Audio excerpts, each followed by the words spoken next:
you want to, and this TTP, the Wahid Sahib says, is not the only issue for Pakistan. This is the only issue, and that too. That TTP which operates inside Afghanistan, in whose formations there are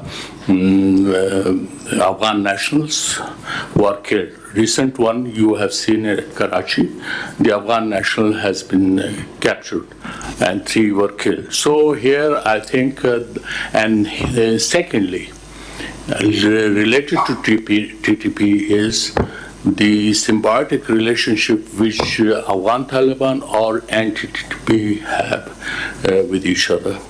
And I, for one, because I don't know who in our policy corridors, in our power corridors, decided that Afghan Taliban were friends of Pakistan. I fail to understand because after 9/11, how we treated the Afghan Taliban, of course, that was legal and that was approved by the UN Security Council under Resolution 1368 and 1373. And our Taliban friend will have to reread those resolutions, and those resolutions are still open and action can be taken against Afghanistan. So my worries is that Afghanistan and the present dispensation in Afghanistan is shooting in its own feet, and that would cause more trouble in the future. So here I want to, the caveat is that if you address the TTP, and those asks are not much. Number one, disarm them.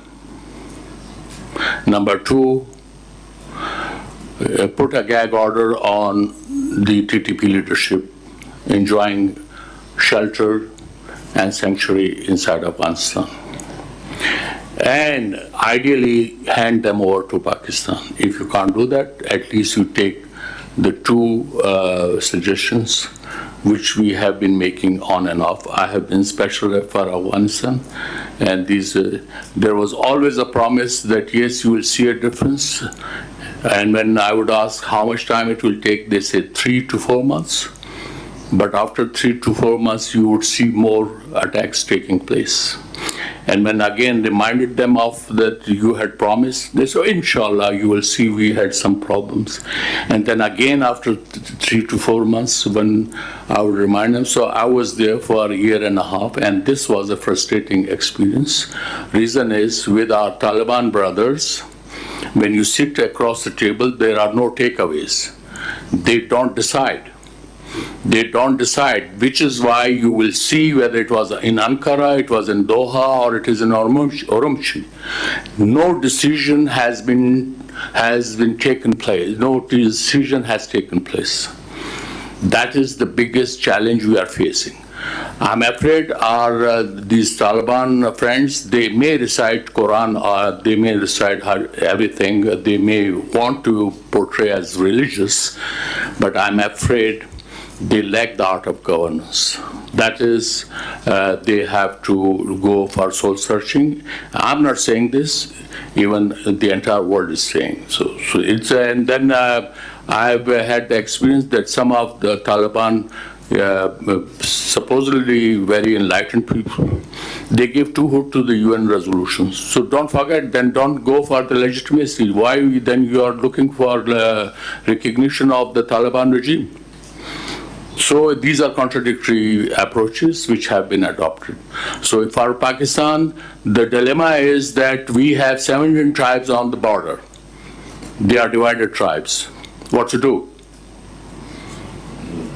This is a big dilemma for us. None of other 5 neighbors of Afghanistan have it. So these are the things they have to realize. Here, I'll just stop here. But the issue is, they have to realize that it's a serious issue. We don't bother Afghan Taliban with what is happening inside Pakistan borders if it is done by TTP. That we are looking after. And that will overcome. That's the there. because their view of Islam is skewed. They say that Pakistan's constitution is un-Islamic without pointing a single clause in Pakistan's constitution which is un-Islamic. So here, you just cannot hold a dialogue with them. So these are the things that say dialogue with the deaf. So here, I think you have to be clear. And then rule of law has been the biggest casualty as far as Pakistan has been concerned. We opened our doors for everything without rule of law. Now, while today the visas are banned, medical visas are banned, educational visas are banned, but smuggling is going on. So this shows the lack of rule of law. So here, I think we are also full of contradictions. We need to address them.